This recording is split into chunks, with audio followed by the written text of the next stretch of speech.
అండి, welcome to my channel. నా ఛానల్కి ఫస్ట్ టైం చూసినట్టయితే కింద ఉన్న సబ్స్క్రైబ్ బటన్ని ప్రెస్ చేసి పక్కన ఉన్న బెల్ ఐకాన్ని క్లిక్ చేయండి. ఈరోజు వీడియో డాబా స్టైల్ ఆలు బున్నా కర్రీ చేసుకుందాము.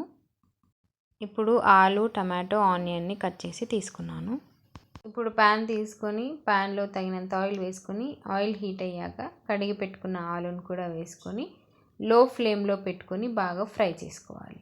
హై ఫ్లేమ్లో పెట్టుకొని చేస్తే బయట రంగు వచ్చేస్తుంది, లోపల ఉడకకుండా ఉంటాయి. ఇప్పుడు వీటిని 3-4 మినిట్స్ వరకు బాగా కలుపుతూ ఫ్రై చేసుకోవాలి, గోల్డెన్ బ్రౌన్ కలర్లోకి వచ్చేంత వరకు. ఇప్పుడు ఇవి గోల్డెన్ బ్రౌన్ కలర్లోకి వచ్చాక వీటిని మనం వేరే బౌల్లోకి వేసేసుకోవాలి. అదే ప్యాన్లో మనం కట్ చేసుకున్న ఆనియన్ని కూడా వేసుకొని బాగా ఫ్రై చేసుకోవాలి. దీంట్లోకి కొద్దిగంత పసుపు, ఉప్పు వేసుకొని ఆనియన్స్ని బాగా ఫ్రై చేసుకోవాలి.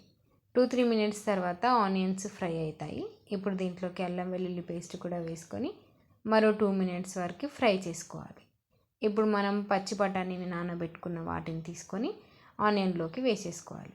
ఒకసారి బాగా కలుపుకోవాలి. దీన్ని కూడా దీంట్లో ఇప్పుడు మనము 5-6 రెబ్బల కరివేపాకును వేసుకొని బాగా ఫ్రై చేసుకోవాలి.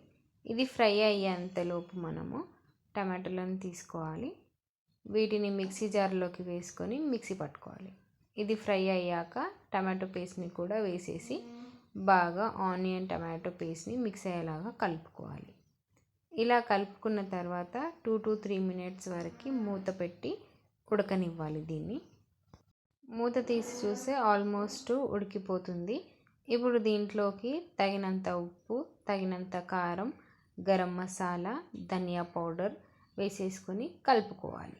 ఇవన్నీ మిక్స్ అయ్యేలాగా కలుపుకున్న తర్వాత దీంట్లోకి మనము కొద్దిగా వాటర్ కూడా పోసుకొని మిక్స్ చేసి ఉడకనివ్వాలి. అది ఉడికేలోపు పిండిని నానబెట్టుకుందాము. 1 కప్పు పిండిని తీసుకొని ఉప్పు వేసి వెన్నీళ్ళు పోసి ముద్దలాగా చేసుకొని 10 నిమిషాలు నానబెట్టుకోవాలి. ఇప్పుడు కూర ఉడికాక దీంట్లోకి మనం పక్కకు పెట్టుకున్న ఆలుని కూడా వేసుకొని మరి కొద్దిసేపు ఉడకనివ్వాలి. పిండిని తీసుకొని చిన్న చిన్న ముద్దలాగా చేసుకొని పూరీలాగా తాల్చుకోవాలి. ఇలా అన్నీ చేసుకోవడం అయిపోయాక ఆయిల్ హీట్ అయ్యాక పూరీని వేసుకొని లోపలికి ప్రెస్ చేస్తూ రౌండ్గా తిప్పుకుంటే పూరి అనేది పొంగుతుంది మనకి. ఇలా అన్నీ చేసి పక్కకు పెట్టుకోవాలి. ఆల్మోస్ట్ కర్రీ రెడీ అయిపోయిందండి. లాస్ట్ అండ్ టచ్గా కొత్తిమీర వేసుకొని 2 మినిట్స్ వరకు ఫ్రై చేసుకొని స్టవ్ ఆఫ్ చేసుకోవడమే. సర్వింగ్ బౌల్లోకి సర్వ్ చేసుకోవాలి. యమ్మీగా ఉంటుంది ఆలు బూనా కర్రీ. ఎప్పుడు ఒకేలాగా కాకుండా ఒకసారి ఇలా ట్రై చేయండి. నెక్స్ట్ టైం నుంచి కూడా ఇలానే చేసుకుంటారు.